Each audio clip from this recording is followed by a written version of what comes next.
Data Science Meetup. So, excited about our guests. We've got Miklos from Databricks, who's going to be presenting Python data science. But first and foremost, I wanted to thank our amazing sponsors at OpenMail. So everybody, round for OpenMail.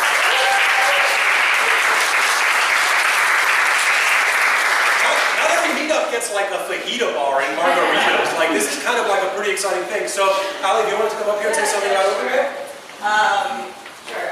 Yeah, so welcome. Happy to have you guys as always. We really enjoy the meetups that we sponsor for the Python data science community. Our company, we do an analytics platform for email marketing, and we're very, data forward, and our whole stack is Python, so it's really nice to just get to meet other people in the community and chat to everybody, and so welcome and thanks for coming, and we really appreciate just seeing all these faces and getting to know people, and that's about it.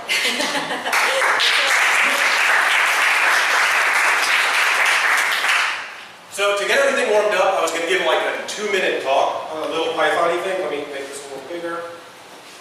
So, real quick, how many of you have heard about the feather format? Okay, a handful of you. So, I don't know if you guys know what feather is, but you should know this is Wes McKinney, the inventor of pandas. This is Hadley Wickham, the inventor of the entire R ecosystem that I love and cherish. And a couple of months ago, they released something called Feather. Feather is a disk format that is extremely fast. It's basically for writing files and for reading files, and it's platform agnostic. You can take data in Python, write it as a Feather file, read it in R, and all of the data types come across. It is not a columnar data store. It is literally a disk format, but it's something that I think everybody in this meetup should know about. Real quick, this notebook is available at bit.do/feather. Again, that's bit.do/feather, and it's hosted on Domino Data Lab, the company that I work for. So, real quick, the whole point of this talk was just to introduce you to Feather and say, basically what are we doing here? We're importing Feather. This is just to format some stuff. I'm just creating basically an array of, what is this? It's just a bunch of zeros. It's a massive. Basically, it ends up being about 800 megabytes when written to disk. And I said about 10% of them to nans. Well, let's say you guys have written CSVs. Writing a CSV is not a particularly fast thing, right? So writing this 800 megabyte CSV takes about 56 seconds on this particular box. To write it as a Feather file that keeps all of the formats and everything and can be read just as easily in R, it just takes 5 seconds. So it's literally a factor of 10 difference. You don't lose any of the portability, you don't lose any, it is not editable inside of VI anymore, but so it's a binary format, but it's really, really good for getting data from one part of your software to another part of your software, or for storing data off. It's available as open source. You can go ahead and just download it. You can just pip install Feather something. I can't remember. I have it written down here. You can just install that package as Feather. They've both been released, and really, unless you're writing CSVs because you need to later edit them in like Excel or in a text editor, this is a really good format to check out, and it's really infinitely faster. So check it out. Hopefully it'll make your analyses a lot faster. So that's it. So is it like a secret binary format? Or? It's a completely open format. It is binary. It has been published by the Apache Foundation. All of the code is available. It is available as a C library. So if you have your own special programming language that you really, really love, like if you're a Julia person or a Mumps person for some reason, you can totally write bindings for it. It is not a secret, opaque format that other companies are going to lock up. It is a completely open format. Take it, enjoy it, and they're looking for people to add to it. They've added all the cool data type stuff, but they're looking for people to expand it and come up with really good ideas on ways to make it even better. So, any more questions? Excellent. The next thing we're going to introduce is we're going to choose the godfather of meetups, of data science meetups in Los Angeles. Zalard Kafka to come up here, and he wants to ask you guys a little bit about how you do data science.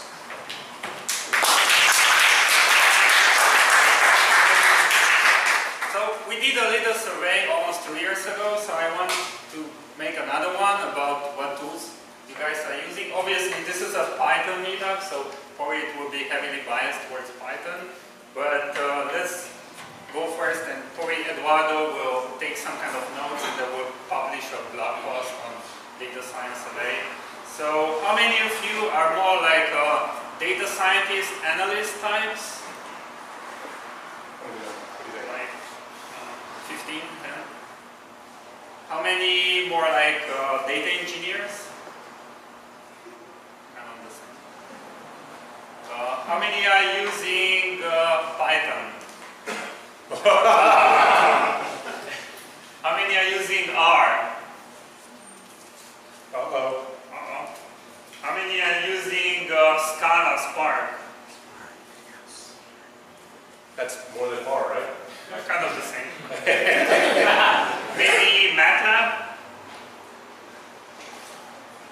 SQL? Yeah. Whoa! Unix scripts? How many was Unix scripts? Like 8? How many Excel? No lie. Does that include spreadsheets, Google spreadsheets?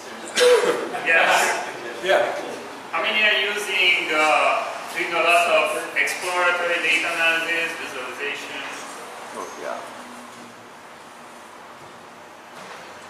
How many are working mostly in ETL? How many doing modeling, machine learning, sexy stuff? Nice. And then just quickly about Spark, Scala, how many are using the Spark SQL? Okay. How many Spark streaming?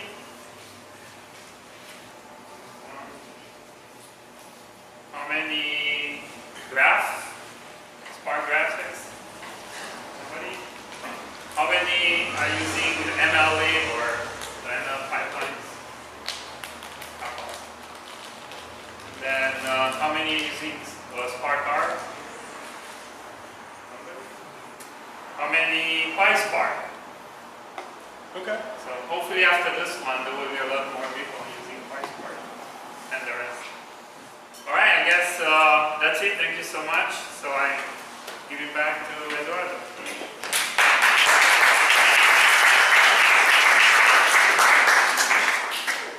Give me a second to pull up my notes. If I was a good host, I would have memorized this, but I'm a mediocre host. All right. So, our main talk.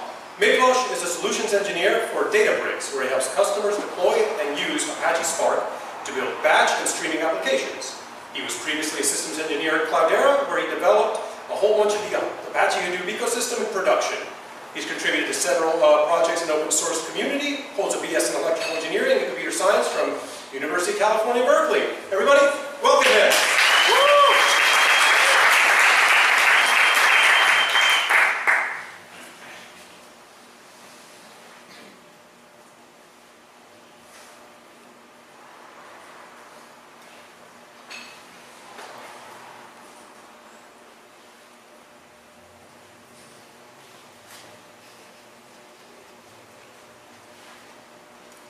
Uh-oh. Let's try that. It's good now. Try that one more time.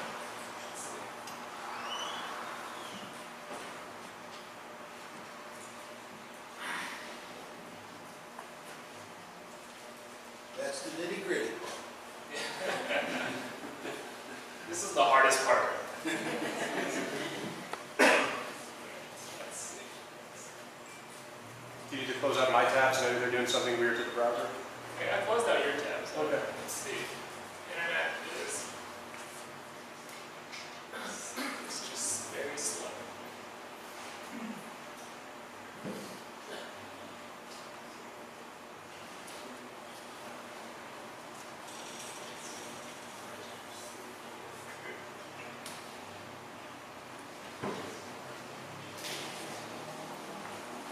All right, who hacked the internet? It's alright. This is there.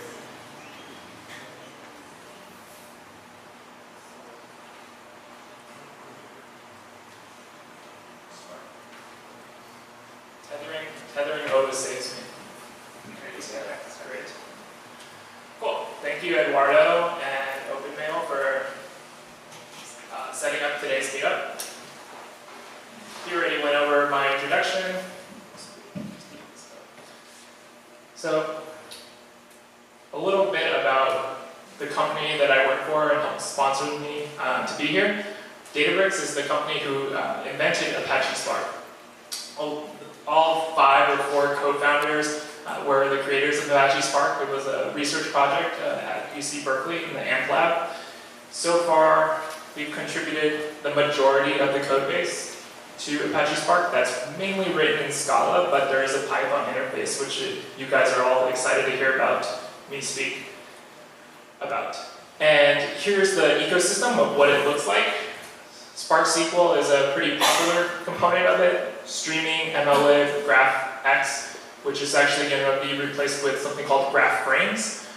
All these have a Python interface. I'll go into some of the nuances of the Python interfaces, mainly of the machine learning part that confuses a lot of people, and discuss about some best practices, maybe some tuning that you can do when you're using these big data platforms. And then we'll mainly be talking about the Python interface. So a lot of the examples that I'm going to go through, I'll have some demos. All that code is written in Python, and there's some visualizations and all that. So feel free to ask questions as I go through with it. I want this to be interactive, and it's good that we can refer to whatever I just talked about and answer any of your questions. So this is what the open source ecosystem looks like today. Spark is kind of in the middle. It's a processing engine. It's a big data processing engine. It's the next generation MapReduce engine. And it carries a lot of the similar concepts of doing map phases and filters and reduces. And Spark integrates with a lot of existing components, which is really great. A lot of people can still use their existing tools. IPython notebooks that Eduardo showcased earlier, looking at Feather, that can integrate with Spark. There's other things called, like other ML libraries like H2O. They've developed additional libraries on top of Spark and using Spark as that processing engine. And you can pull out data from a lot of different stores. So here's just a timeline of what's happened over the years. It started as a research project in Berkeley in 2010. It was a research paper in 2012. 2013, we started the company, donated it to Apache Software Foundation, which means we open sourced it, everyone adopted it. Spark 1.0 came out in 2014, people started using it, trying to push it into production, using some of the components that we've added, such as Spark SQL and machine learning. 2015, we did a few improvements.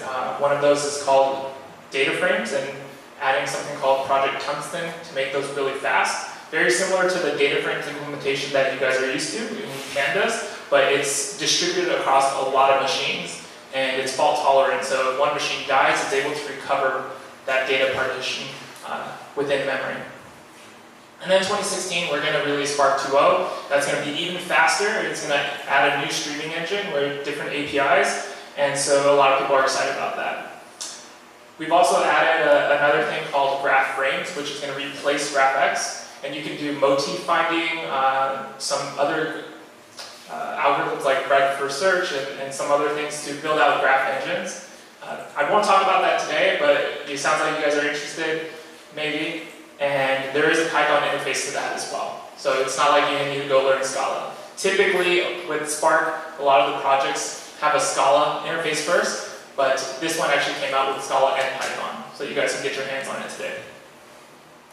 I just want to go over what the community looked like over the past year, just some high-level overviews. It was a great year for us. Had 1,000+ code contributions from a lot of different organizations. Cloudera, where I previously worked, contributes. IBM is a huge contributor as well. There's some other organizations that contribute. So a lot of people have adopted it as the next generation processing platform. Spark R was released last year, so there is an R interface. It's a little limited in terms of what libraries are supported, but using it for feature engineering and data processing, you can do that within Spark R. And we saw widespread industry adoption. And even on StackOverflow, we look at the metrics from last year, we see that it was the #2 project with questions asked, and This is the top trending technologies of last year. What industries are using it? A variety of industries. It's not just software companies using it today. There's financial companies, there's education companies, marketing, advertising, retail, right? A lot of people are using it as that processing layer. Some of the high-level use cases of what people are doing with it are here. There's user-facing services where you might click and add some attributes in a web page. It's going to go kick out a Spark query, return the results, and feed that to you. Some recommendation systems are built and modeled using Spark and the machine learning libraries. Data warehousing is a really popular one as well. Just understanding kind of the deployment models of how you actually deploy this thing called Spark. You typically need a cluster of machines to run it. You can run it on your local machine as well. There's 3 different ways to deploy it. There's a standalone mode, meaning you can use the built-in toolset to build out a cluster and run these Spark jobs that I'm going to talk about. There's something called Yarn, which helps integrate with existing big data platforms. And a lot of companies like Cloudera, Hortonworks, MapR, they use this thing called Yarn that they can work and run different workloads, not just Spark, on a cluster of machines. And Mesos is very similar. And Twitter is a huge user of Mesos, and it's, again, a way to pull resources and schedule different types of workloads on those resources. And if you look here on the other side, we see that Python is actually the 2nd most popular language, next to Scala, for using Spark. And I would say a majority of the customers that I help out really love the Python interface and use it heavily. Use the existing libraries. You can use pip to install those libraries on the cluster of machines and not have to rewrite a lot of code and reuse those modules. And so a lot of people are using this in the public cloud. 51% are actually doing it in AWS, Google, or some other cloud provider. Top roles using Spark, a lot of data engineers and not so many data scientists, but I think that's growing every year as more people get acclimated to the platform and actually understanding how do you use this and what do I look for. And here are a few users that are notable. Uber is a great one. They do a Spark talk in San Francisco. I think last year they did a couple on how they use Spark in production, how when you request an Uber ride, how those transactions go and get processed in Spark. Airbnb, Netflix. So a lot of these large internet companies are using it, but there's also these other companies like Toyota, Capital One that are leveraging the platform as well. Just to kind of give you an idea of the scale that this runs at, there's an 8,000 node cluster that is run by Tencent, which is a Chinese internet company. There is Alibaba, who runs the largest single job, which is a petabyte of data. There's another company called HHMI that does a terabyte of data per hour that is processed. So it's really large scale, it's fault tolerant. That's the main benefit you're going to get with running Spark. So a little bit about the history, or actually, any questions so far? No?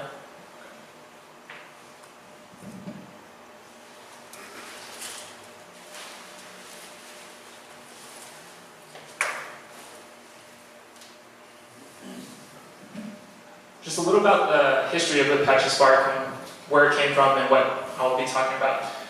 It started out with something called RDDs, which is a resilient distributed data set, where it's basically a collection of JVM objects that we push out onto the nodes of the clusters for you to process data.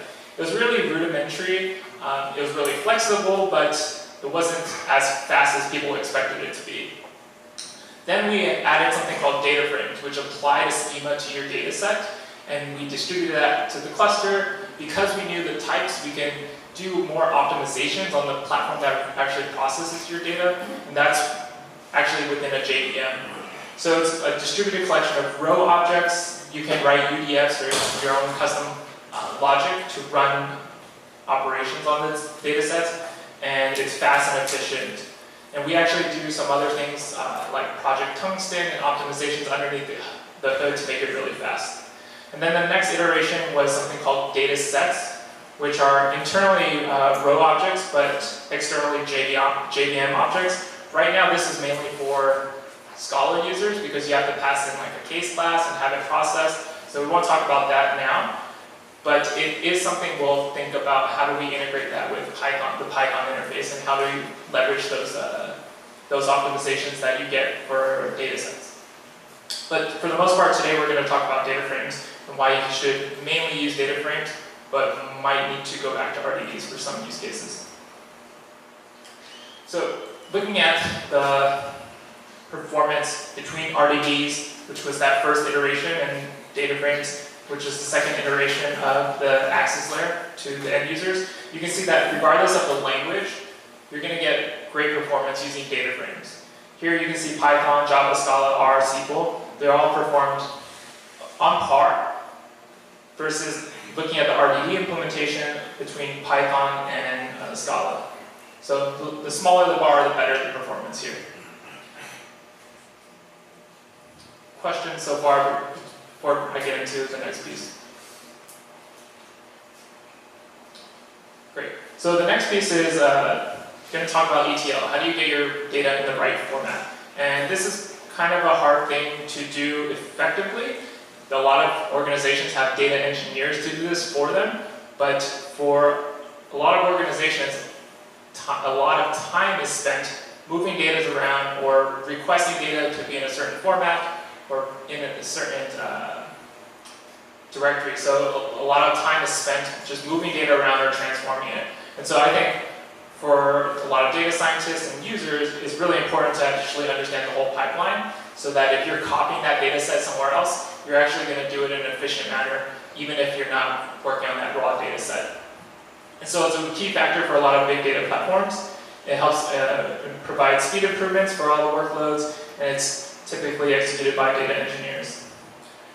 A couple things about file formats. We just talked about Feather, which is going to be a great file format for users on a single machine, but in a lot of these big data platforms, there's something called Parquet, which sounds like it's similar to Feather, but what it is, it's a columnar data format where we're grouping the we're grouping the columns together, and by doing that, that allows us to add encodings and efficiently process the file formats so that we can add offsets where we can skip over rows that are not referenced. If we're looking for only the B column, we don't have to scan the A column data.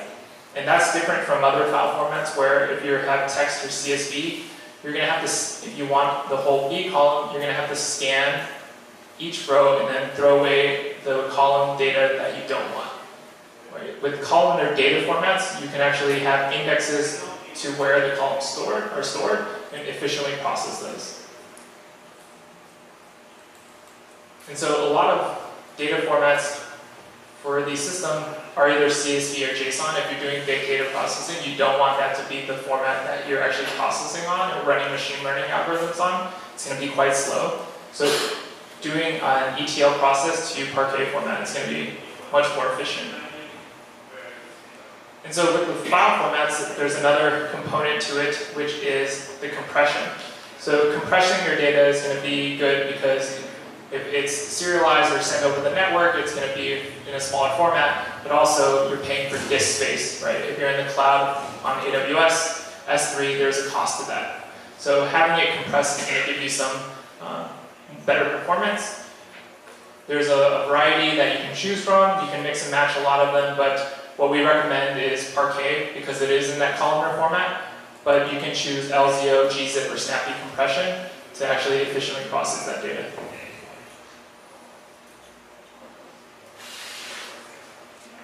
So going into some of the APIs that you would use, here if you were to write to Parquet, there's a few different ways to do that. You would have a data frame and you can call the write method and then add which format you would want to write this in. Here it would be Parquet. You can say, you can replace this with JSON or Avro. And so this is the API you would use. The .save method would actually write this out to that particular directory. And here I'm just saving it to this Parquet directory here. The second API is actually going to give it a table structure. So for a lot of these big data platforms, there's this notion of tables, or tables just like a SQL table or Postgres table. And so you can save out these data formats or data frames into a table, and you're able to query and process that later on. And so the benefit of that is that there's metadata, and you'll see later that we can use the Spark SQL interface to actually query the data. For compression, there's a property that you would need to set, and this isn't an API, but this is something you would need to set that compression format.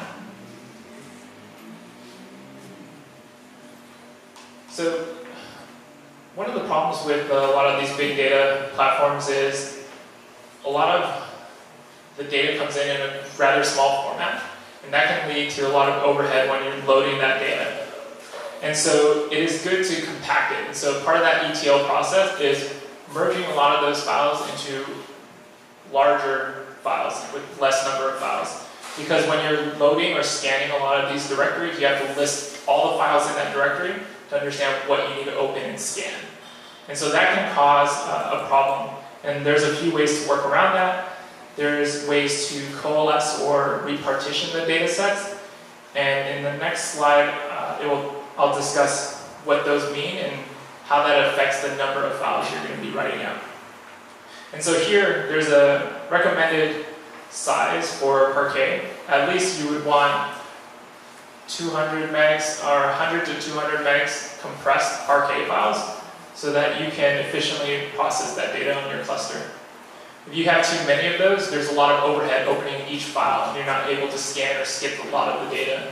So that overhead is going to eat up in your processing time. And so there's a few different notions or a few different representations within Spark that refer to partitions. And partitions can refer to your data frame or RDD, where it's the way we bucket the data across the nodes in a cluster.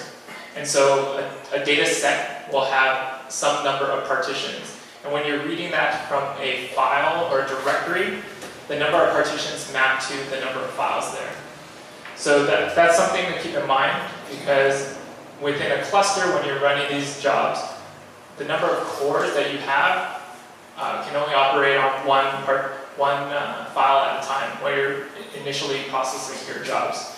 So those two factors are related, and in the next slide I'll talk about how the number of partitions actually matter for when you're writing out your files. The second point for partitions is within Spark SQL in that interface that is available. This is related to the shuffle partition. So with Spark SQL, it's pretty difficult to do large joins if you're not aware of this parameter and how the system is working. I would say for a lot of these big data platforms, most people might not be aware of how the joins are actually executed. And so these systems are still quite new, and so they need tuning whenever you're running certain types of workloads. If you have two small tables that you're joining, most of the defaults are going to work fine.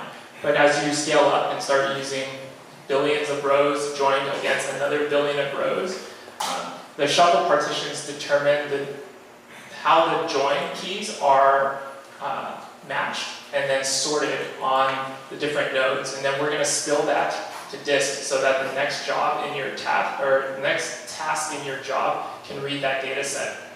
And so by default, if you have a small number of partitions, that's going to create a huge array that we need to sort through, and that can cause GC problems and spill to disk, and you can hit out of memory errors. So for this, it's typically recommended to increase the number of partitions where you have smaller data sets that you're working on, or the Spark jobs are working on, so that you don't hit out of memory or GC errors when you're running the jobs. And I know this is more of the Spark platform, and a lot of these issues are with Scala, but from the Python interface, you'll have to modify this configuration property. And then the last piece of it is table-level partition. So earlier I was referring to an API where you can save the data set as a table, And another best practice is, if you're writing out this table, is to partition it by one of the columns in your data sets. So if you have a data set where you're going to run SQL commands and you're always filtering on some date range, it might be good to have a partition on that date range where you're only scanning things you're interested in. If all the data was in a root directory and you scan, you're always looking for a January or February or March data set whenever you're running your workloads, it's good to partition on maybe a month column within your data set. So when you're doing that filter, you don't have to scan as much data. So it's another best practice when you're working with these platforms. And so here's just a few of the APIs that I wanted to go through in terms of when you're using Spark and how do you read these data sets, and maybe common issues people have run into if they try to use these platforms. For reading CSV values, Spark doesn't support it out of the box. You actually have to load another library. So we've developed this library where you have to attach to your platform, but gives you a nice way to simply read a lot of CSV files. You can pass in different options like the delimiter here, there's the header, there's a flag to say if there's a header on the files. You can infer the schema, the data types from those files as well, and then you would just give it a path to load, and then you would have a distributed data set pointer in the data frame. Yes? One question that goes back to the last slide. Sure. So are you saying that on large joins, I've had some personal experience with not being able to make joins before. Are you saying that this can occur, that we can change the shuffle partitions to that in the join, rather than partitioning the data sets before join? Yeah, okay. In my experience, I've actually had to pre-partition the data, and in some cases even manually cycle through the partitions written out in order to get it to receive. Great question. So the question is, in big joins, is it good to modify the Spark partition property, or should I partition the data set like the third bullet that I have? Is that the way you're partitioning, or are you repartitioning at a higher level, which is the first partition? So I did. No, so I ended up partitioning by column, right? The third bullet point. Okay. So partitions are a pretty confusing term. The answer to your question is you should do both.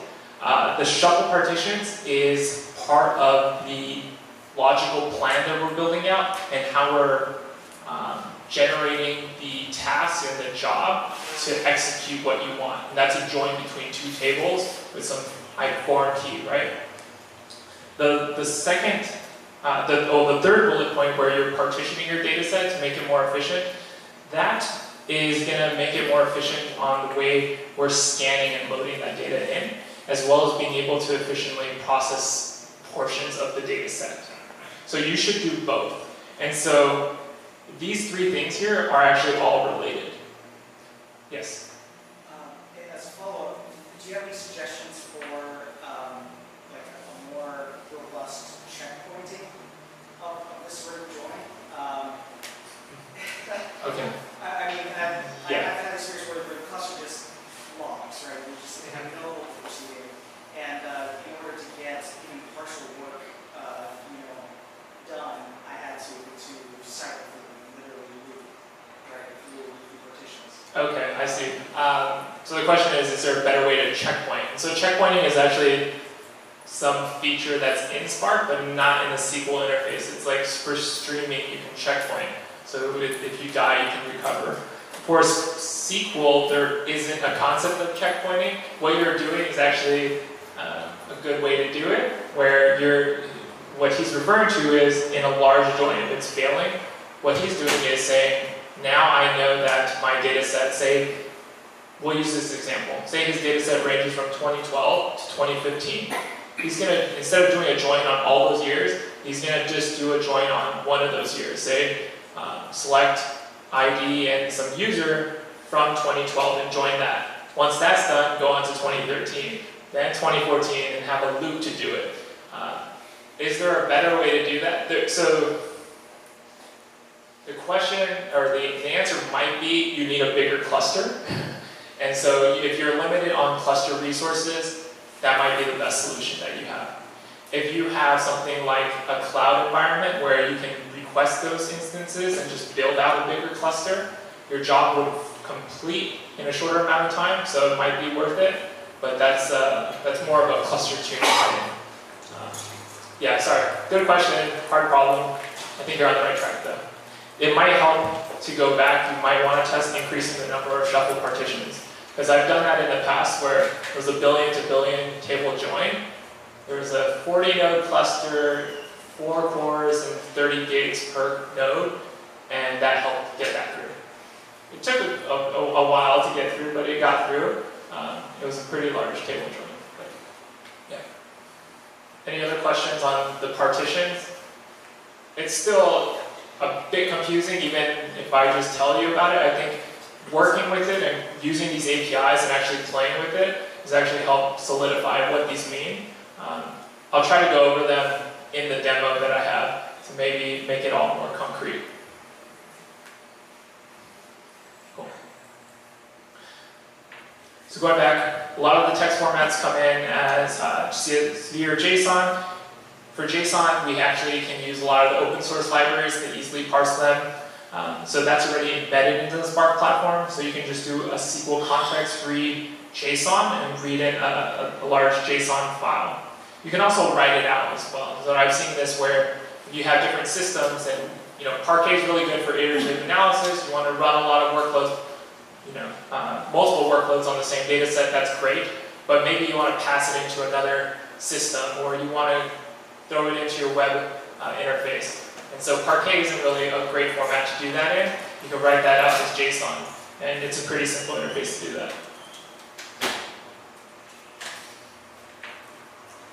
The next APIs that I wanted to go through are Avro and Parquet. And so Avro, again, very similar to the CSV reader that is available. We had to develop a new library for Spark to be able to read that. You have to add that to your environment. But once that's added, you can easily read the Avro files. For Parquet, it's actually embedded into the platform.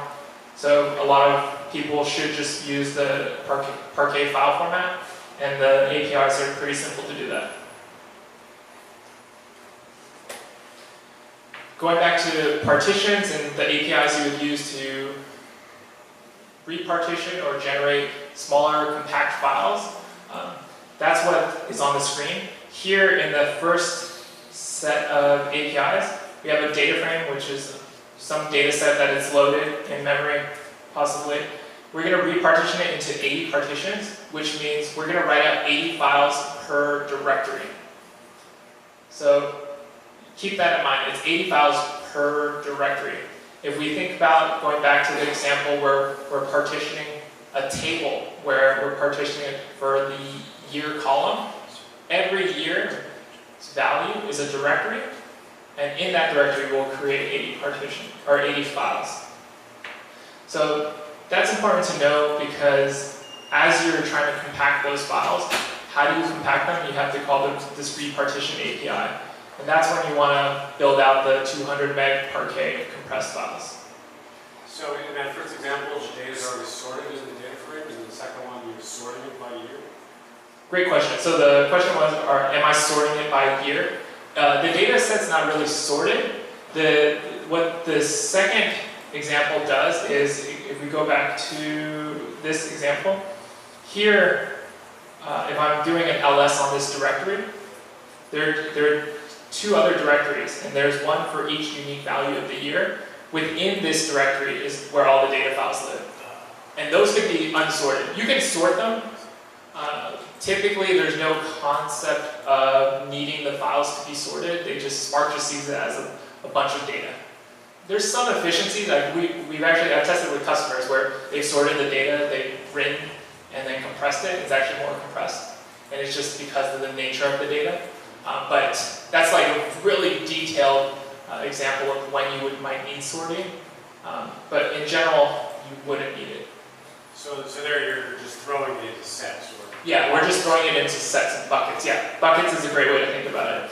And for this example, where this is an example assumes that a lot of your queries or whatever you're running is going to filter on some date range, or a year range here.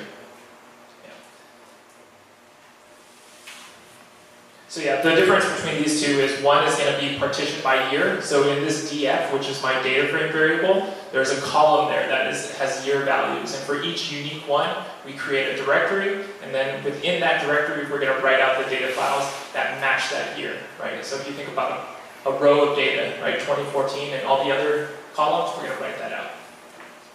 Is there a way you specify the threshold of the file size and the... Yeah. And this is like the number. Yeah. Question is there a way to specify the threshold for your file size and then not have to do this partition thing? Not yet. And I think that's something that the project really needs to think about because there is no way to do it. So typically ETL processes might be 2 steps. One, to get your data in the right format, because if you read a lot of JSON data, it's actually pretty slow. But then once you write it to Parquet and reread it, it's much faster. So that's a great benefit. But then you didn't know what the total aggregate size was for your Parquet data set.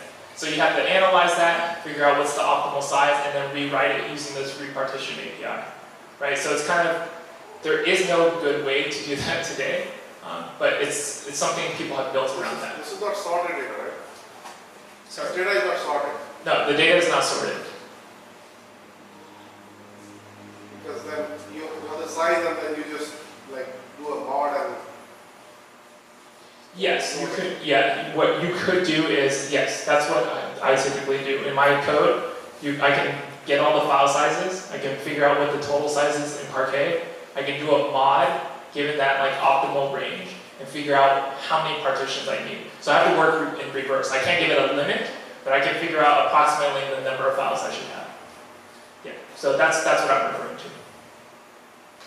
Any other questions? Is there any upper limit for... Is there any upper limit? Is there any performance? Yeah, if you have really large single files, there's some performance degradation, which is why I give that range for an optimal limit.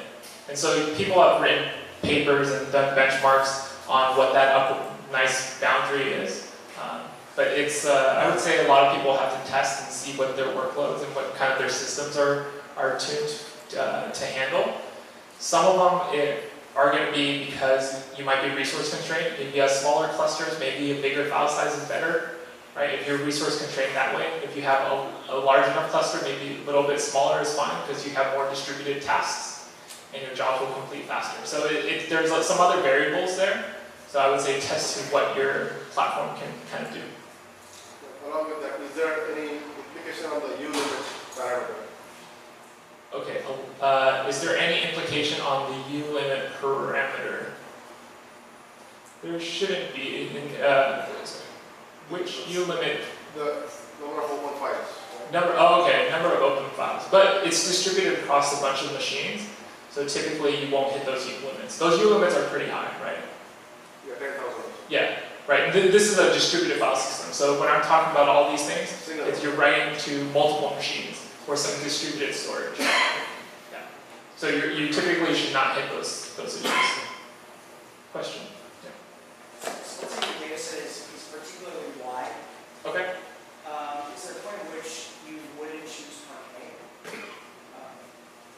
I've noticed, on very wide data sets, some massive slowdown on particularly Parquet writes.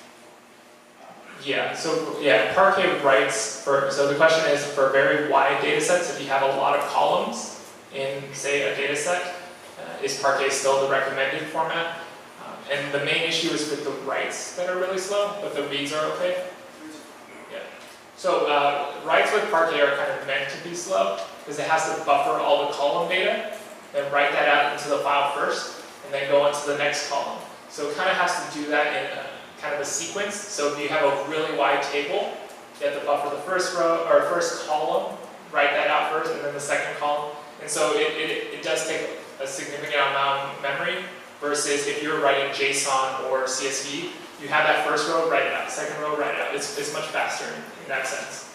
But the main benefit there with Parquet is the read performance, right? A lot of big data platforms are write once, read many, and that's why you're using them to do analytics on top of them.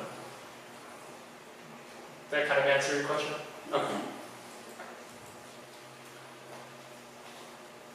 Any other questions here? So kind of a few of the common problems that people run into, malformed JSON records, right? If you have a high stream, a high velocity of data coming in, how do you handle this? You can use RDDs to handle it. You can filter out. You can use regex expressions. I've done this in the past. Another way is you can register it as a table in Spark. And what it does is within the JSON parser that we have, we can just sideline a bunch of corrupt records. And so you can actually go back and look at corrupt records by running some pretty simple SQL. You can figure out if you want to do something with that table. You can write the good records out to another table, but it's a nice way to kind of filter out what bad records you have and maybe inspect them to see if you can recover that data set. Maybe you can just null out the values that are missing, right? But you still have a piece of that information. Another thing that is like a common problem that some people run into is mismatched schemas where maybe they export the data from Oracle, some other data warehouse that has their own null representation, and then you assign some column to be an int or a long. And so when we have a parser and we run into that, we're going to see, okay, what is // n? That cannot represent a number. The different null representations can cause an issue. You have to pre-process those. And so just making sure that you understand if you do have null values in your data set, that you need to handle that within the code. And then the last piece of it is small files and partition strategies, which we discussed, I think, in detail. So a null value for a number is kind of tough, but yeah. But you can just do something like, I'm going to choose a very, very large number to represent that that number has not been initialized. Yes, you can do that. So you would go back to RDD implementations, which is fine, and you would pull out those values and you would do a map transformation. You would say map all these // n's to some very large value, or you would have to translate that into what nulls are represented in Spark. I would have to go look what that is, but yeah, you can do that. It's just that it's more manual to do that today.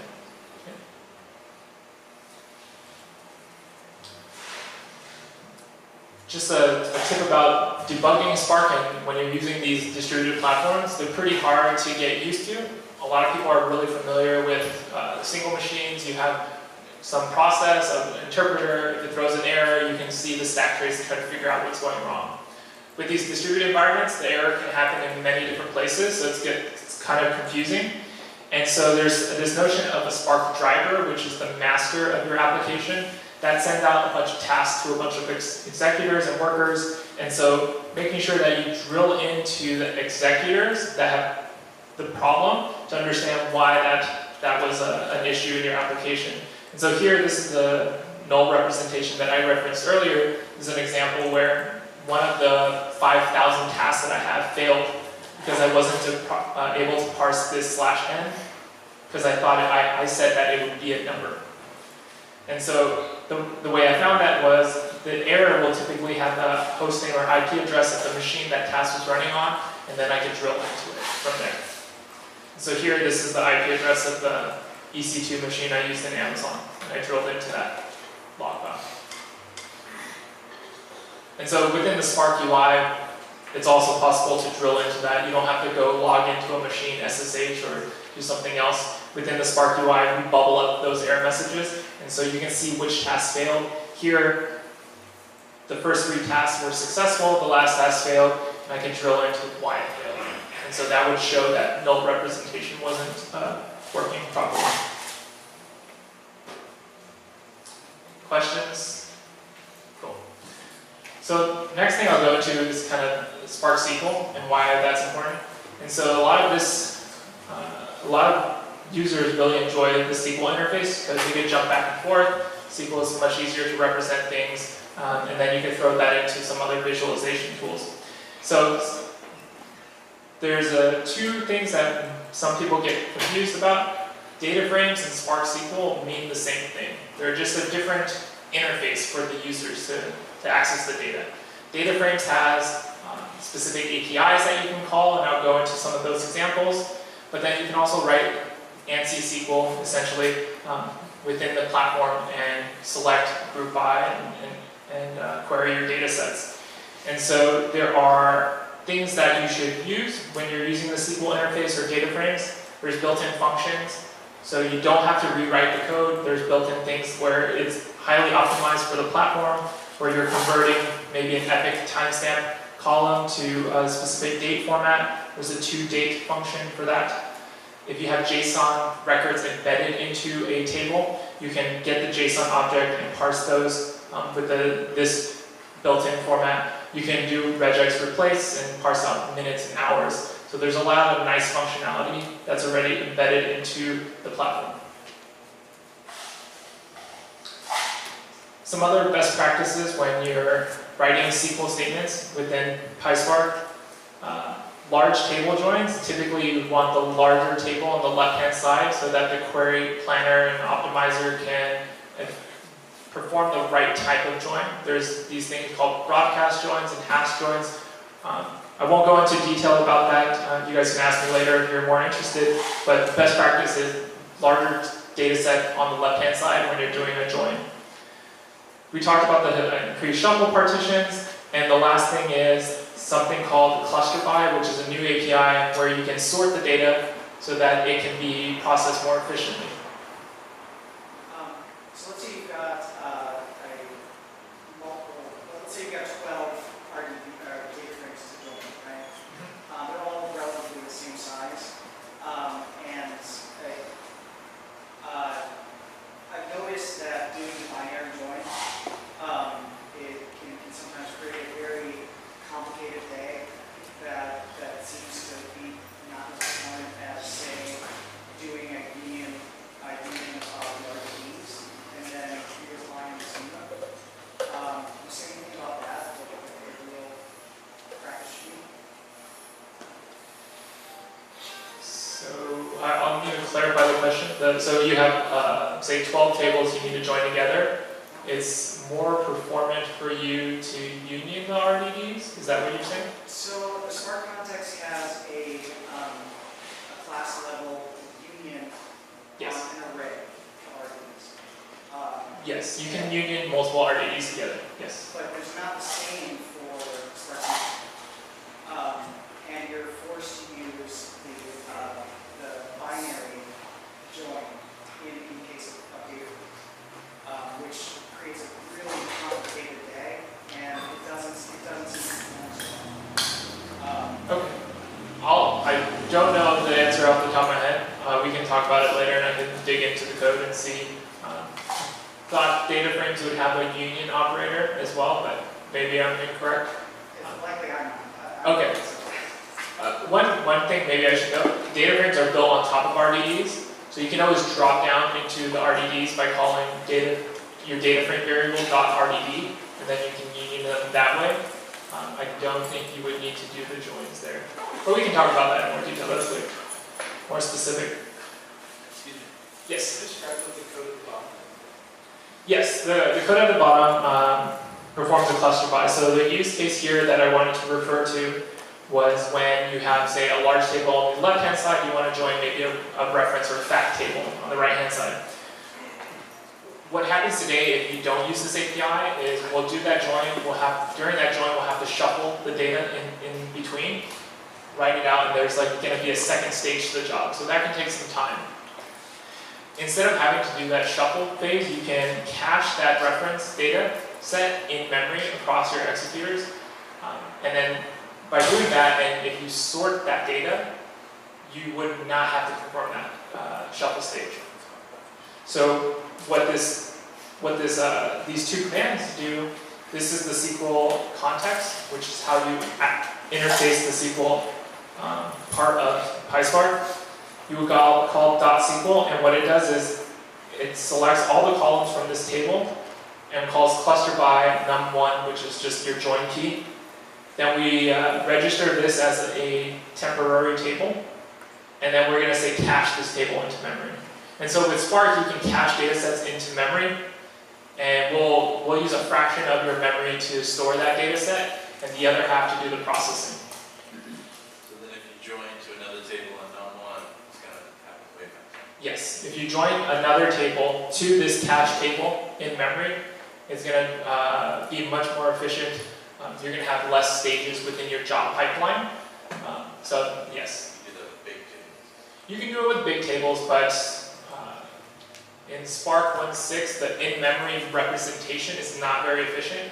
There's like say you had a gig of data, it would need 4 gigs of memory, which is bad. In Spark 2.0, that should be alleviated. There's going to be a columnar in-memory format that we will use, and that will make it much more faster and efficient. We wouldn't need as much memory to do that.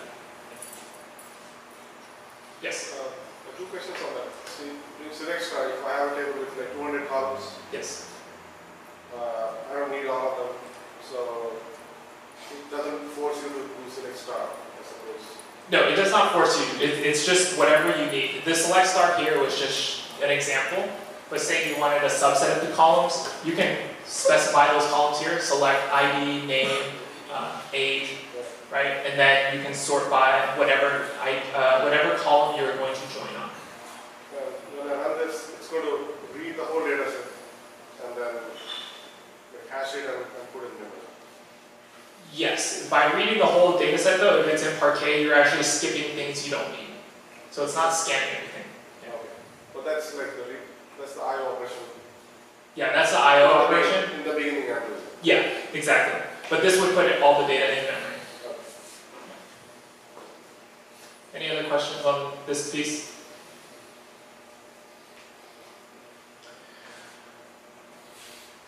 One of the great things about Spark is the flexibility that you have. You can use built-in libraries and build out user-defined functions and add that to the SQL interface. So if you had a column, I don't have that's not the example here, but an example that I've written before is I was analyzing some log data. I had a list of IP addresses, and I wanted to see where those sources came from. I wrote a user-defined function very similar to this, where I can take as an input the IP address, call an API to some service, and map that to the country or state of origin. And so I can see where all these requests were coming from around the world. And that's kind of really nice to have within the system. I can enrich my data with a pretty simple function. And here we're just using a lambda function where we can pass in 2 different column types and specify what the output type is.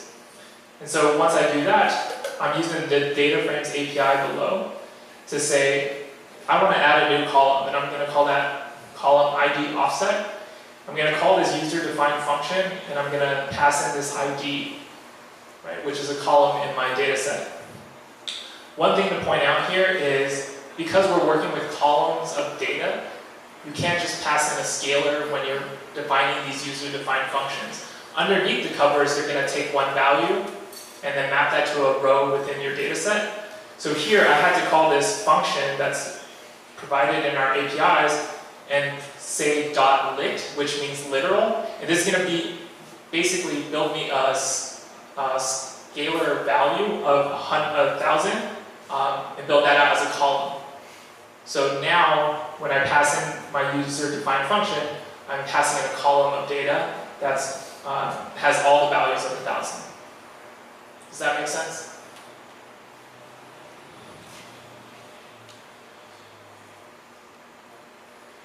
This is going back into those built-in functions that I referred to earlier. There's a lot of great functionality. For this example, I was working, doing some language processing. I had a corpus of data where there were user group posts. I wanted to normalize them by calling lower and remove and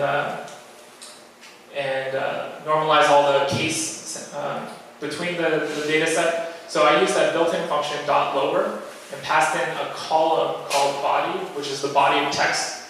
So each row had a body of text. I could pass that in, I called lower, and then I called .alias, which would just name it corpus. It was a corpus of text. The next thing is I wanted to generate an ID. There's another built-in function that I can use for that. So monotonically increasing ID, throw in that function, it's going to generate a unique ID for every row in my data set, right? So it's really quick to enrich your data sets with the DataFrames API, and they're pretty simple, they're pretty compact. And you don't have to worry about partitions or anything here, but just that interface is really nice to have. And so here, the second part is parsing a timestamp that was in Epic, the number of seconds from 1970. I called from UTC timestamp, which converted into a more appropriate timestamp. I called date format, which put it into specific time, and then I passed in some second parameter to get the day of week. And so from that timestamp that had the year, the day, the week, all that, I can call this API and I pull out just the day of the week. I wanted to know, was this post Monday, Tuesday, Wednesday, Thursday, or Friday, right? And I can do that with these APIs without having to worry about trying to build my own or find some existing library to do it.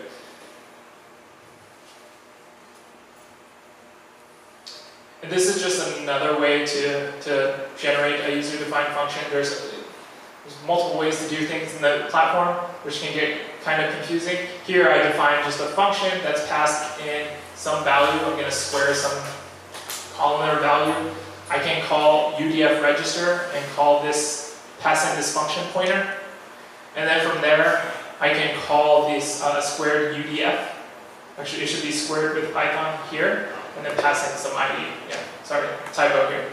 But this should be passed in here, and then that would basically square the ID values here. So the whole point is to give a function a friendly name. Yeah, give it a friendly name. Exactly, yeah. And so this is why a lot of people are using the platform. There's a lot of flexibility here. Yes, question? Do you have any examples of doing user-defined aggregation functions? I didn't put that in my slides. We do have examples. I was going to talk about it later, but one tip that I always do, that internally what I do, is I go to the source code, I go to the unit test, and I look at those examples, because a lot of the engineers have to write unit tests. So that's one way to find out a lot of good sample code that people have written. Databricks, in our platform, we have a guide that shows you user-defined aggregate functions, and we have you can import those. And I think you could, let me just go out here. You can go to our guides, they're just open, hosted in S3. I can send you the link to this later, but if you scroll down here, there's a SQL and DataFrames example, and then there's a notebook. And you can import this into IPython notebook and work with it. Yeah, I think there is an example here. Yeah. Any other questions before I go into the ML part, and then I'll go into some demos? Cool. So ML with Spark. This is a nice report that was released recently. How do data scientists spend a lot of their time? That big green section is cleansing and organizing data. And so that's what Spark's supposed to help you with. Reduce that time, have nice APIs to generate these things. You don't have to use a lot of different tools, and you can do this on very large scale data sets. What we want to do is help do the model building training and whereas refining algorithms, right? So right now that's only 7% of the data science portion of their day actually working with these. And I'll send out these slides later on if people are interested, which will have all these links so you can read them yourself. So why Spark ML? And the reason is you can go end to end with your ad hoc analysis. You can do the ETL, you can manage the data at large scales very efficiently, you can run SQL on it, you can run custom functions with RDDs. I didn't go into RDDs too much, mainly because there is some performance implications there. But with ML, we actually build machine learning libraries on top using DataFrames as well. So you get a lot of those great performance improvements from DataFrames that we add on top of a lot of machine learning libraries. So you have general purpose ML algorithms on top of Spark. You let Spark handle the distribution of the data, actual queries, and the scalability, and you leverage improvements that we're adding to the platform, and you don't have to worry about those. Advantages of MLlib's design: it's simplicity, scalability, streamlined, compatibility. And so I'll go over the list of features that we offer in MLlib. There's classification, regressions, clustering, and recommendations. There's a lot of great feature utilities, so you can use the SQL interface to do some of that feature extraction. Earlier, I was doing the lower, so to normalize my text data, I can lower it. I can build a UDF to parse out the punctuation. I can actually pass in like something to do like stemming within the corpus of text, right? So it's very flexible to add these functionalities to the data sets themselves. And then we also have workflow utilities like ML pipelines, which is very similar to scikit-learn pipelines, if you're familiar with that. But we can also import and export the models into common formats, so you can import and export them to other systems if needed. Yes? Can you import NLTK or some other libraries and distribute it? So the question is, can you import NLTK and distribute that to the cluster? Yes, you can. You would have to go back into RDDs, mainly because the NLTK doesn't understand what a data frame is and the API is there, but you can do it, and I've done that myself. The key there is you just need to install NLTK on all the nodes in your cluster, because there is a Python interpreter on all the nodes to process the data sets there. But you can do that, yeah. So I think you guys really know why someone would want to do machine learning. Use to identify patterns, make decisions, provide recommendations to people. Amazon, Netflix do this very well. Basically, automated decision making at very large scales, especially when dealing with terabytes or petabytes of data. Marketing and advertising companies use this heavily. Security and monitoring, fraud detection, they're starting to use this, and then there's some other operational optimizations that you can do with machine learning as well. Detecting when a machine in your data center is going to go bad, right? And detecting maybe data center temperature or some other metrics that are actually within the host. So you can find anomalies and figure out, how do I efficiently keep my data center up and running? Here's the algorithm coverage in MLlib, so it's fairly substantial, right? So you have k-means, clustering, LDA for text analysis. You have decision trees, random forest for classification.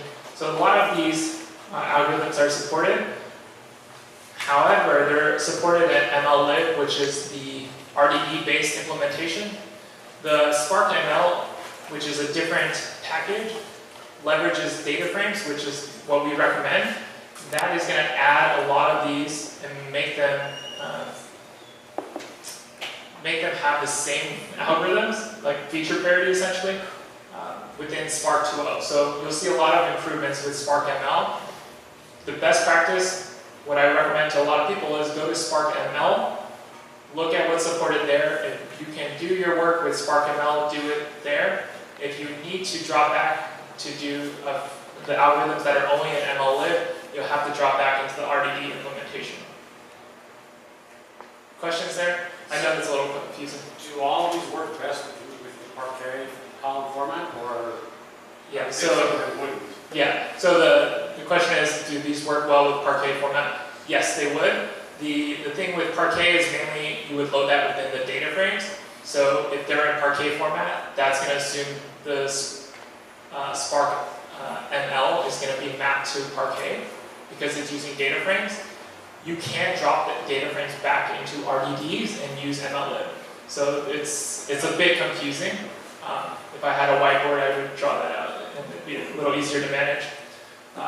There's what's under the hood for linear algebra? What's under the hood for linear algebra? That's a great question. I don't know. I would have to look at the code and tell you that. Sorry.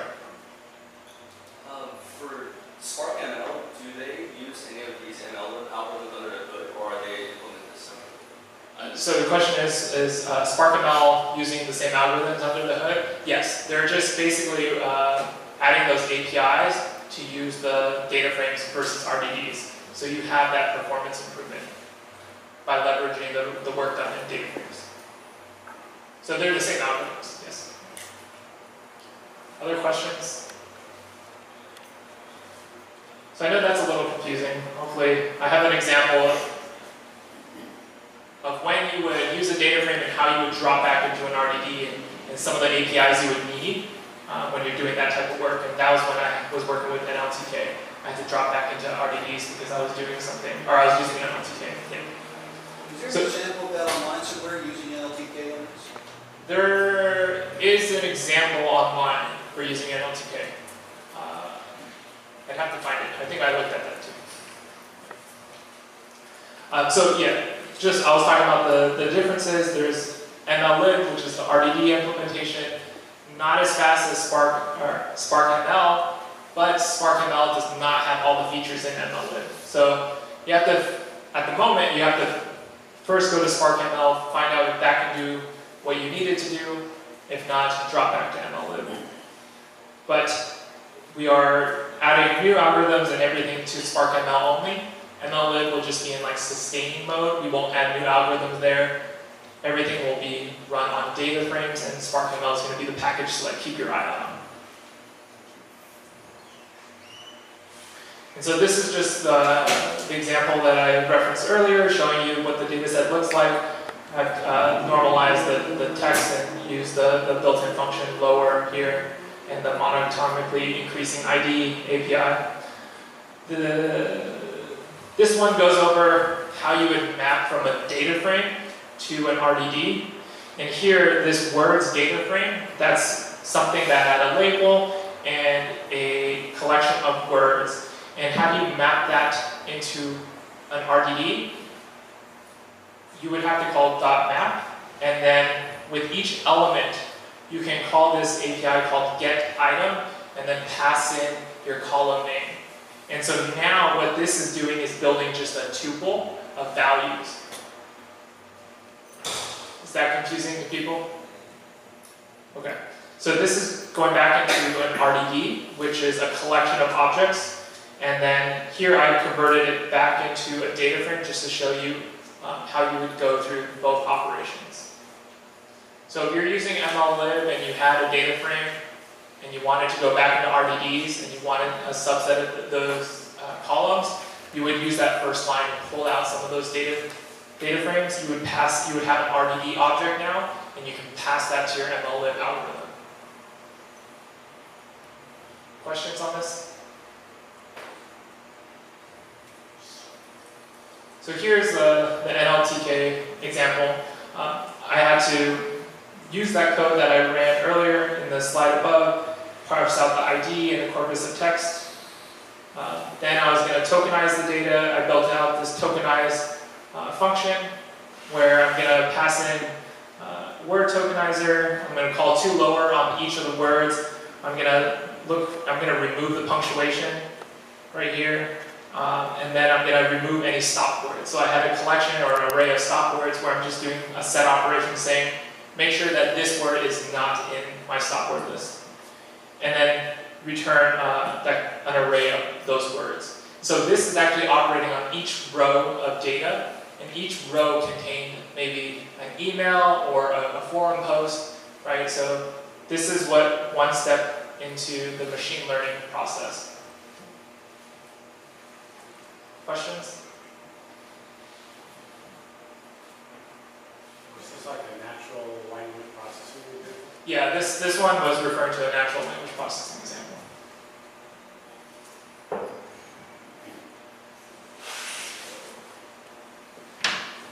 So I was going to spend some time going over an example of something I did, just processing some data I found on the web. There's a few. There's an example that had a Reddit archive data set. Does everyone know what Reddit is?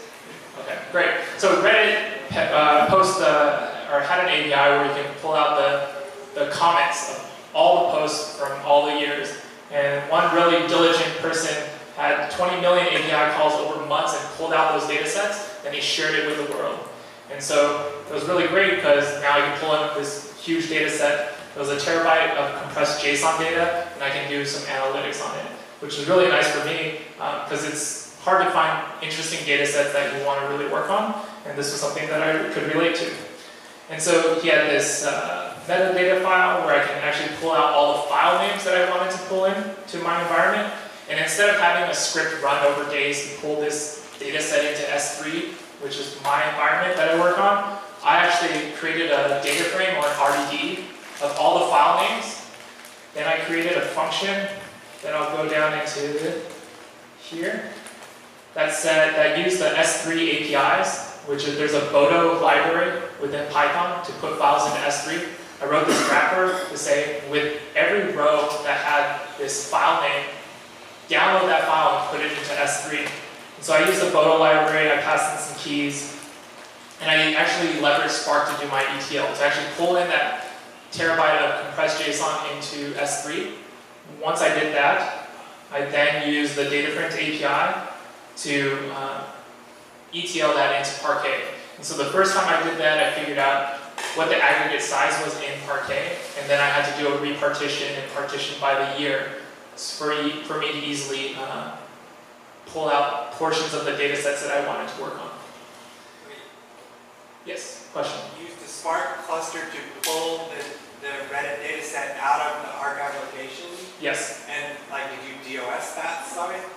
No, I didn't DOS. So there weren't too many files to kind of DOS, and I think they were rate limited, so it wasn't a problem. Okay. But yeah, I used Spark. I passed in a function that I can use on the data frame. I called, so these are my functions that I used. Upload file multi-part was because some of these files were really large. I needed to use a multi-part API to get it into S3. Once I define these, oh, this one's the multi-part, yeah. Once I define these functions, there's a function called for each partition. So going back to partitions of your data set, for each of those partitions you had a subset of all those files that I needed to download and run this function on them.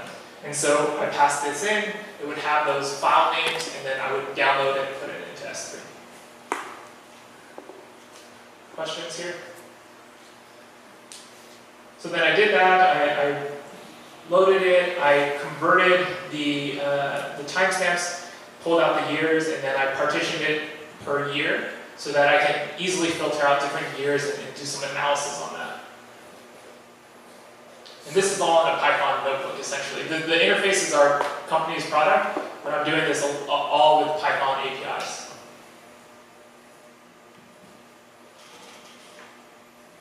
This example, yeah, I'll use this as. This example is going through that Reddit dataset again, and then I'm running SQL analysis on them. So here, I'm going to load all these tables into this cluster, which is basically saying go read all these Parquet files. That generated a bunch of jobs here. What I did was I created a bunch of temporary tables from the raw Parquet files that I've written out here. And so this is related to those examples that I had in my slides where I'm partitioning on year. So I loaded a lot of this data. This is what one partition looks like. They're compressed gzip Parquet files. And you can see the compression product and the Parquet files here. Once you have that, what I did was I can visualize the data, help me understand what's going on. I can call get number of partitions. So a lot of the stuff that I went over in the best practices of my slides, I actually do when I'm doing my own analysis. Ignore this Scala code, and here I can print the schema of my data frame or my table, right? So I can actually see what the values are, right? Was this comment archived? There's a boolean for that. The author's name, his Reddit username, there's a string for that. There's a timestamp down here, and then there's the year as well, which is an integer. So a lot of good metadata information. Here, if I look at the data set, you can see what that looks like. There's the username, there's the text, and then if it was controversial, and the created timestamp. So a lot of good information here. And did that schema exist on the Reddit side, or you made the schema on your side? Great question. So did the schema exist on the Reddit side, or did I make that? So the raw files were in JSON, so they had a schema associated, and then when I wrote it to Parquet, we just used the same schema. This is all like Python. We have our own version of notebooks, but it's very similar to IPython. If you were to do this, I'm sure you can basically mimic this in an IPython notebook. You would launch that and attach that to a Spark cluster. So a lot of people use IPython. Another really popular one is Zeppelin, which supports Python, but they also support some other stuff. And so that's something that you might be interested in. So here I can look at the number of posts per year within this data set, figure out which year had the most, and I can do more analysis there. Here I can run SQL commands, again, which is really nice. I use a lot of those built-in functions that I referenced earlier. This is where I wanted to see what was the most popular day of the week, right? People were out on weekends, so there weren't as many comments and posts, but during the week, Tuesday through Wednesday, Thursday, and Friday had the most posts. Then I wanted to figure out what the best time to post on Reddit and get good karma, so I built this query to figure out what day of the week, or what hour and what day. Then I figured out, I had this if statement to say if the score was over 1,000 points or upvotes within Reddit. Then I grouped that by the day and the hour. I wrote that data set out. Then from there, I used matplotlib to do my visualizations. So here I provided some nice column data. I wanted it sorted, and so I could view the visualizations in the right format of what the hours should be. I provided some column names and basically loaded that table from Spark, the aggregate table of that data, into this local Python environment. And so from here, now I can do the visualizations with matplotlib. I can create a pivot table, which is what I needed to build a heat map of when those comments were popular. And then now I have this pivot table data here, and then use ggplot to actually plot it out. And so here I built out this heat map. This is in Pacific time.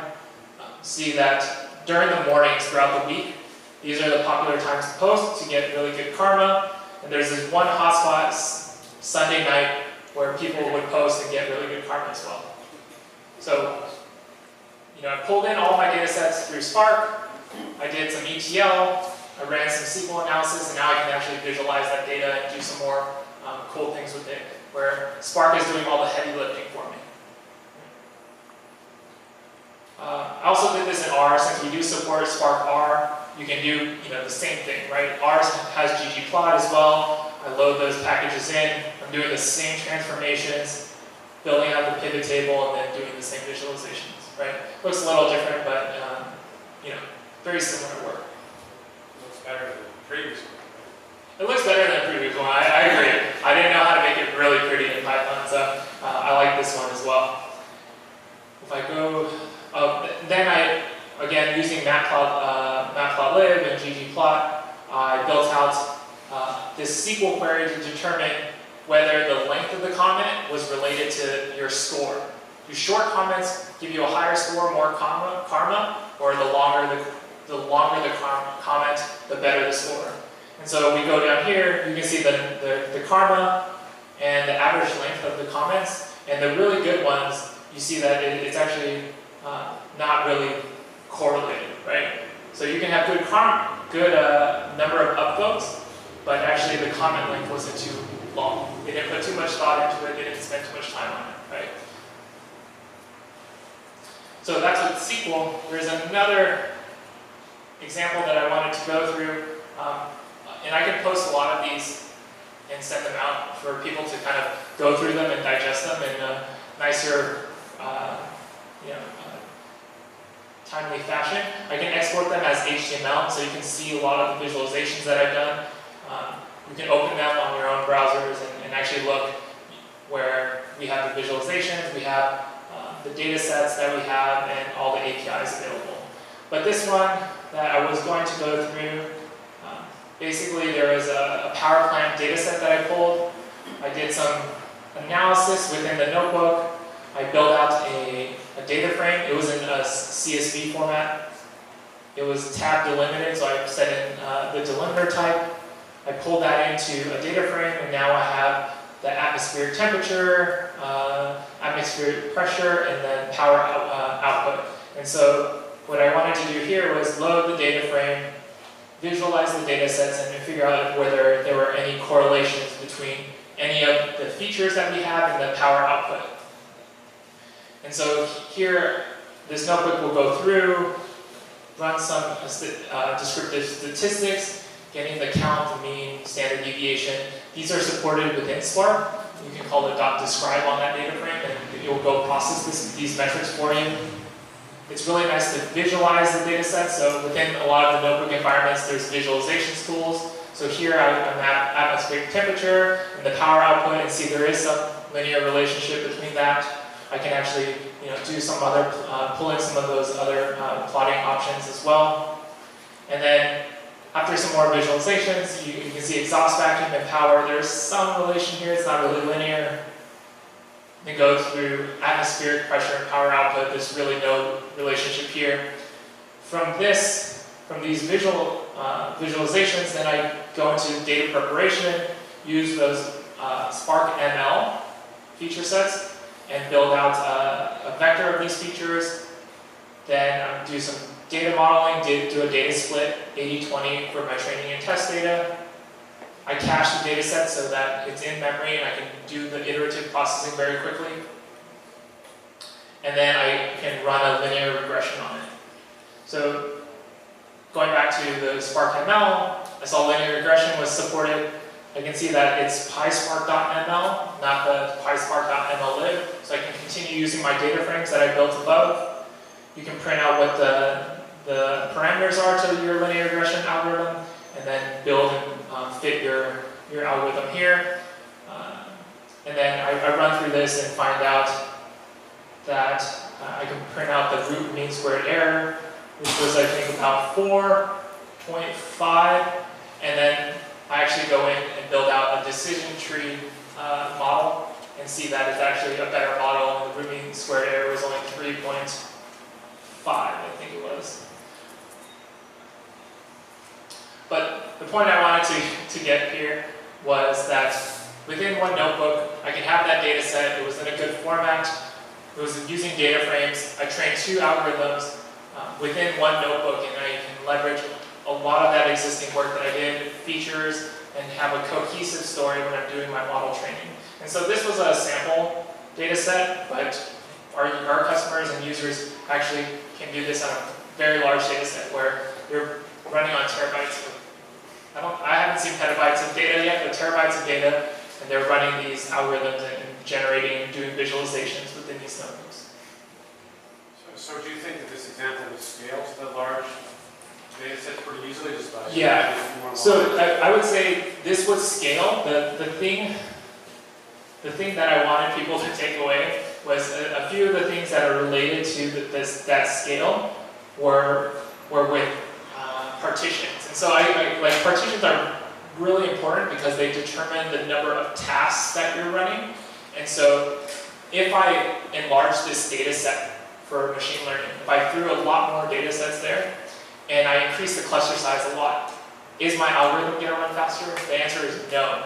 You actually have to tune the number of partitions and actually maybe increase that. So you're iterating on you're using the cores of the larger cluster and using it effectively. So I think there is some deeper knowledge of Spark that needs to happen when you're getting to that level. And so it's not just throw more machines, because I made this mistake too when I was learning. I threw more machines, and only one machine was using 2 cores processing it because I had 2 partitions. But it was a really large data set, and I repartitioned it in some fashion, right? So I was looking within the Spark UI. It's really helpful when you're running these. Let me go back. Say if I ran a job here, this 1 out of 1 just means there's 1 out of 1 task and 1 partition essentially.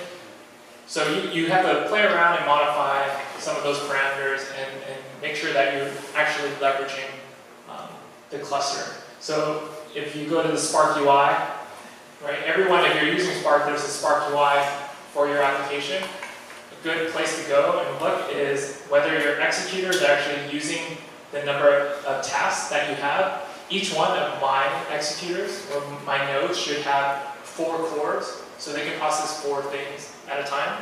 Here, I'm only leveraging 2, so if I actually increase this cluster for what it's doing, it wouldn't do anything else, right? Because it's actually not maxed out right now. So you have to, there's some optimizations on how you tune the job. Like, that could be a whole other talk on how you do that. Any other questions? Cool. That was the end of my talk. Thank you guys for staying, but there's one last question. Can you say 25 words on streams? Can I say 25 words on streams? Yeah, I can talk about streaming. More or less, but you know, Yeah. still pretty stable. Okay, yeah. So streaming doesn't really work very well with data frames today. There's some overhead in that. And in Spark 2.0, the new structured streams, which is going to be way more efficient, leverages data frames a lot more, and the integration is better. I would say a lot of people are not using the Python interface because it's a little slower for streaming. A lot of people leverage Scala to do a lot of the streaming work. And so ETL processes are written in Scala and streaming. And a lot of, I would say, the majority of the use cases are there. But the goal of Spark 2.0 in the streaming interface is to make it more interactive, where you can actually query a stream data set and pull out that more real-time information. And Spark's going to be kind of the only platform that should be able to do that. And then you can also do things like iterative machine learning, where while you've deployed your model, you can actually iterate while you're getting more data and build out the model. Today, that's not possible. You can't really do that within a streaming job. You can hack up a streaming job to do the scoring, like you have a model that you want to load into a streaming job and you set it a record and they'll give you the results, the prediction, but you can't do online learning. That has to kick off another batch job.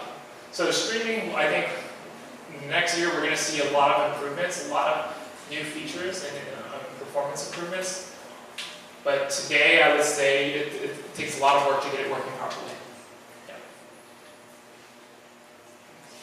And if you're like really interested in streaming, there's a lot of good talks on the Spark Summit website. All the talks are, all the videos of the talks and the slides are uploaded. And so, you know, if you didn't want to pay $3,000 to go to a conference talk, go to the site a week later, and a lot of those videos are online.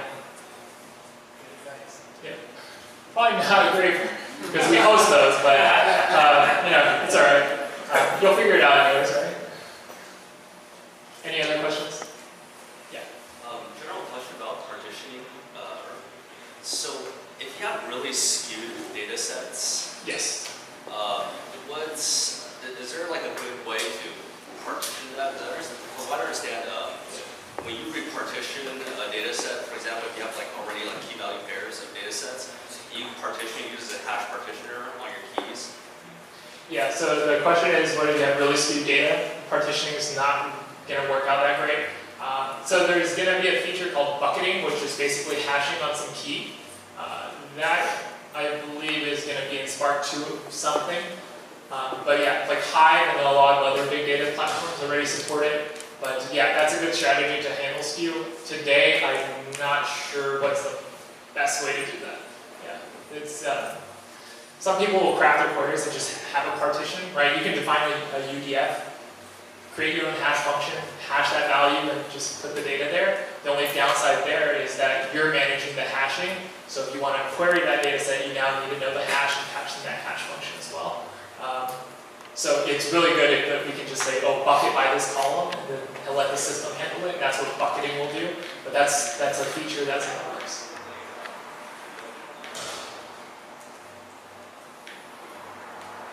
No other questions? Great. I'll stay here for a few minutes if people want to come up and ask me questions or tell me how terrible the talk was. But thank you guys for staying and listening to me. I really appreciate it.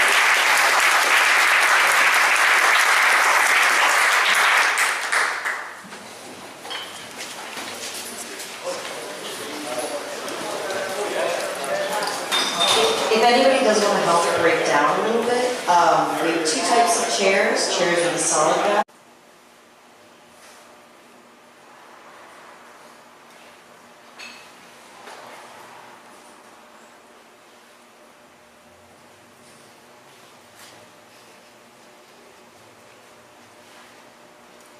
Uh-oh.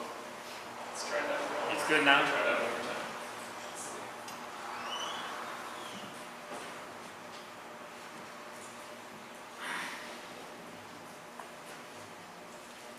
That's the nitty gritty. This is the hardest part.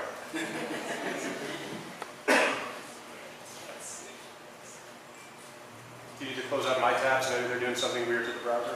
Okay, I closed out your tabs. Okay. Let's see. Internet is it's just very slow.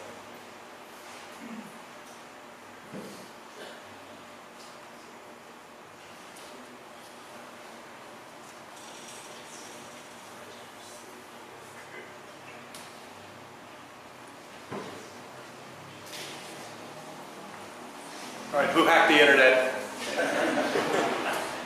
Sorry. This is there.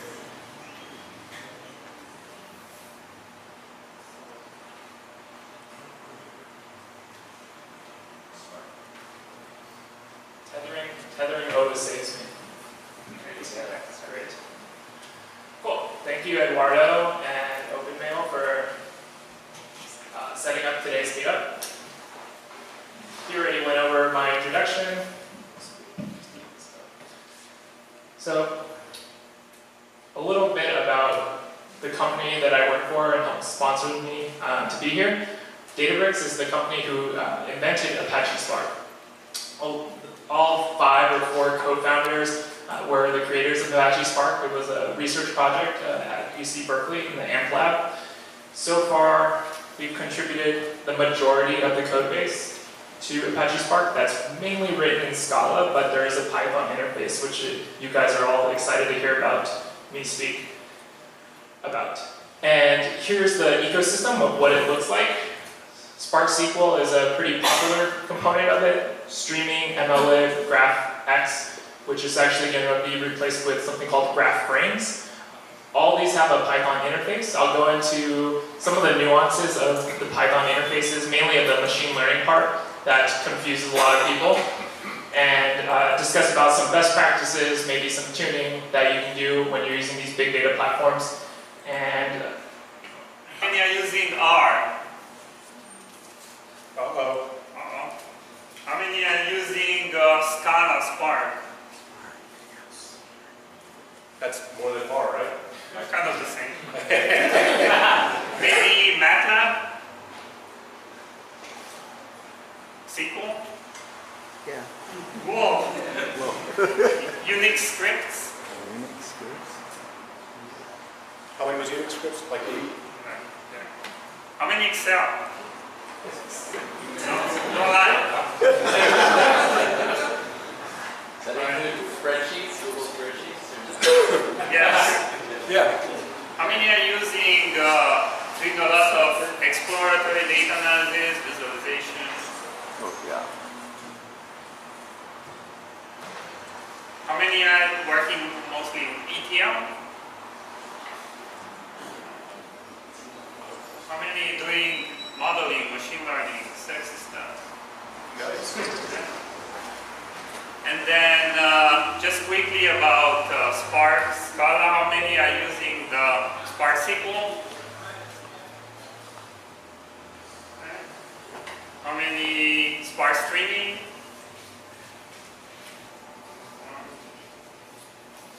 How many graph? Spark graphics? Nobody? How many are using MLlib or the ML pipelines? Then how many are using Spark R? How many PySpark? Okay. So hopefully after this one there will be a lot more people using PySpark and the rest. Alright, I guess that's it. Thank you so much. So I give it back to Eduardo.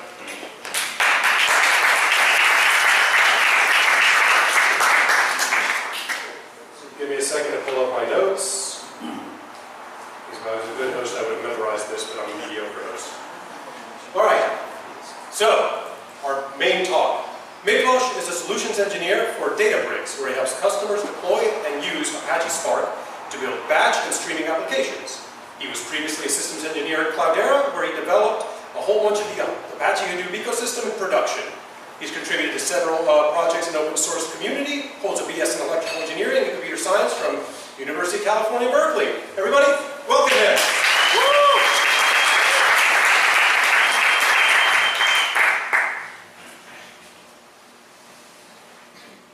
You guys have written CSVs. Writing a CSV is not a particularly fast thing, right?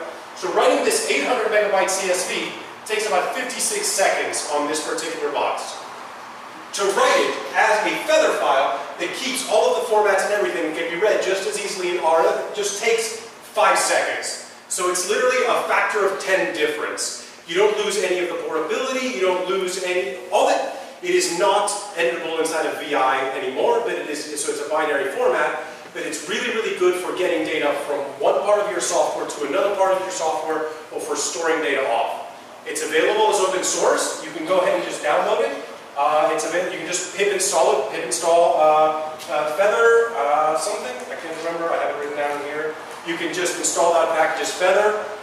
They've both been released, and really, unless you're writing CSVs because you need to later edit them in like Excel or in a text editor, this is a really good format to check out, and it's really infinitely faster.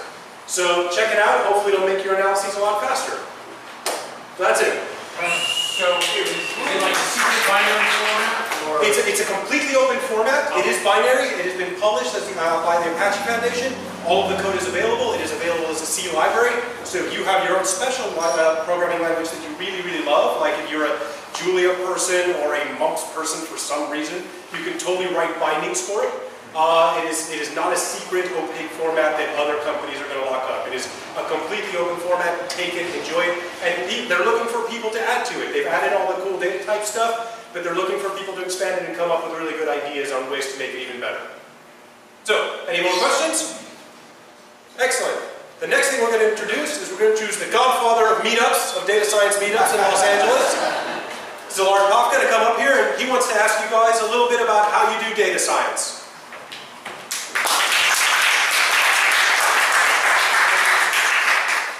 We did a little survey almost 2 years ago, so I want to make another one about what tools you guys are using. Obviously, this is a Python meetup, so probably it will be heavily biased towards Python.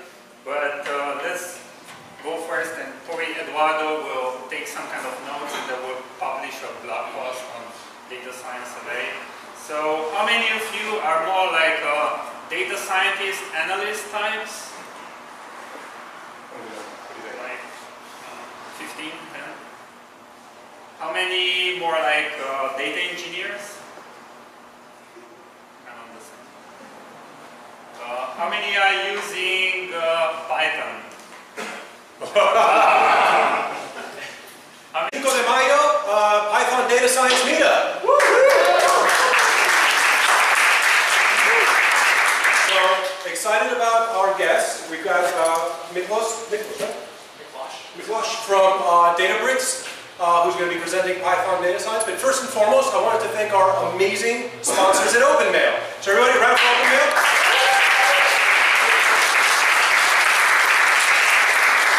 Not every meetup gets like a fajita bar and margaritas. Like this is kind of like a pretty exciting thing. So Ali, if you wanted to come up here and say something about OpenMail? Sure. Yeah. So welcome. Happy to have you guys as always.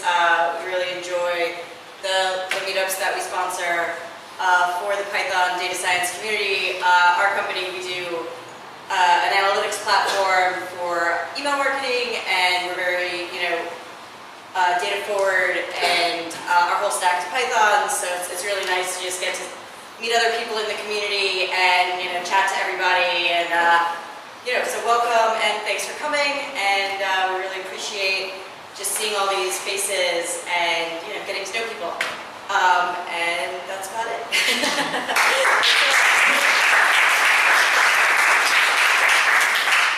So to get everything warmed up, I was going to give like a 2-minute talk on a little Python-y thing. Let me make this a little bigger.